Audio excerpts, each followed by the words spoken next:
दोस्तों, किसी भी काम में सफलता पाने के लिए एक पॉजिटिव वातावरण का होना बहुत जरूरी है। एक सकारात्मक ऊर्जा का होना बहुत जरूरी है। अगर आपके आसपास का माहौल सकारात्मक नहीं रहेगा तो आप किसी भी काम में सफल नहीं हो पाएंगे।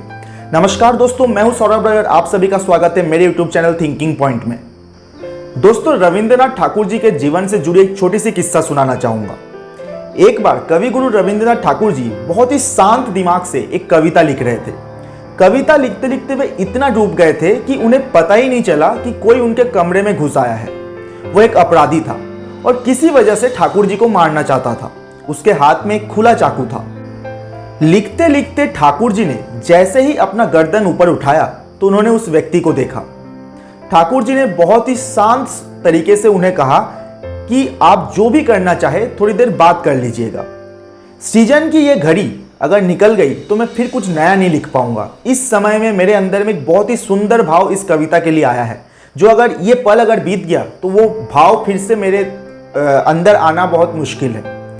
आप थोड़ी देर ठहर जाइए, मैं एक बार ये कविता कंप्लीट कर लेता हूँ, इसे पूरी तरह लिख लेता हूँ। उसके बाद आपको जो भी करना आप कर लीजिएगा। अगर आप मुझे मारना चाहे तो मुझे मार लीजिएगा। ठाकुर जी की ये बात सुनकर वो व्यक्ति स्तब्ध रह गया और वो शांति से चुपचाप खड़े हो गया। जब ठाकुर जी ने अपनी कविता पूरी कर ली तो फिर उन्होंने उस व्यक्ति से कहा, अब आप जो चाहे वो कर सकते हैं, अब आप प्रहार कर सकते हैं। दोस्तों, इतनी देर में उस जो पॉजिटिव माहौल उस कमरे में था, जो पॉजिटिव एनर्जी उस कमरे में था, उससे उस व्यक्ति का हृदय परिवर्तन हो गया था। और उस व्यक्ति ने ठाकुर जी से कहा कि मेरे हाथ में खुला चाकू देखकर भी आप घबराए नहीं और शांत बने रहे, ऐसा कैसे हो सकता है। तब ठाकुर जी ने कहा कि मैं उस समय एक सृजन कर रहा था, मैं कुछ नया बना रहा था, कुछ नया लिख रहा था। और जब कोई व्यक्ति कुछ नया करता है, पूरे तन मन से किसी नए काम को करता है, तब उसके रोम रोम से सकारात्मक ऊर्जा प्रवाहित होती है। और ऐसे समय में मैं आपके लिए गलत कैसे सोच सकता हूं। उस समय मेरे लिए उन विचारों को कागज पर उतारना ज्यादा महत्वपूर्ण था। दोस्तों, ठाकुर जी की इन बातों को सुनकर वो व्यक्ति समझ गया कि इन्हें गुरुवर क्यों कहा जाता है। दोस्तों, इस घटना से हमें 2-3 सीख मिलती है। पहला तो ये कि आप जो भी काम कर रहे हैं, कुछ भी कर रहे हैं, उसे पूरे तन मन से पूरी एकाग्रता के साथ करिए, तो आप असफल कभी हो ही नहीं सकते। दूसरी बात यह है कि आपको हमेशा अपने चारों ओर एक पॉजिटिव एनर्जी, एक सकारात्मक वातावरण बना के रखना चाहिए। आप जो पॉजिटिव लोग होते हैं, जो सकारात्मक व्यक्ति होते हैं, उनसे मिलिए, तो आपके अंदर भी जो पॉजिटिव एनर्जी है वो जरूर आपके अंदर भी आएगी और उससे आपके अंदर की जो टैलेंट है, जो सद्गुण है, वो बाहर निकलेगी।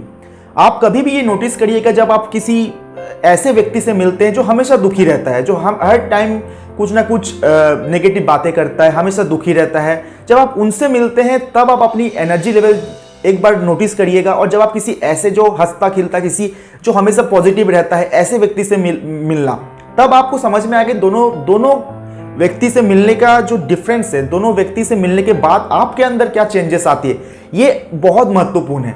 आप हमेशा पाएंगे जब आप किसी पॉजिटिव व्यक्ति से मिलते हैं, एक पॉजिटिव वातावरण में रहते हैं, तो आपके अंदर भी कुछ पॉजिटिव करने की पॉजिटिव एनर्जी रिलीज होती है, आपके अंदर भी एक पॉजिटिव ऊर्जा प्रवाहित होती है। और ये बहुत महत्वपूर्ण है एक सफल व्यक्ति के लिए, एक सफल जीवन के लिए। तो दोस्तों, उम्मीद करता हूं इस वीडियो में आपको ये जरूर समझ में आया होगा कि एक पॉजिटिव एनर्जी, पॉजिटिव वातावरण का हमारे जीवन में कितना महत्वपूर्ण जगह है। ये वीडियो आपको कैसा लगा हमें कमेंट करके जरूर बताइएगा। जय हिंद।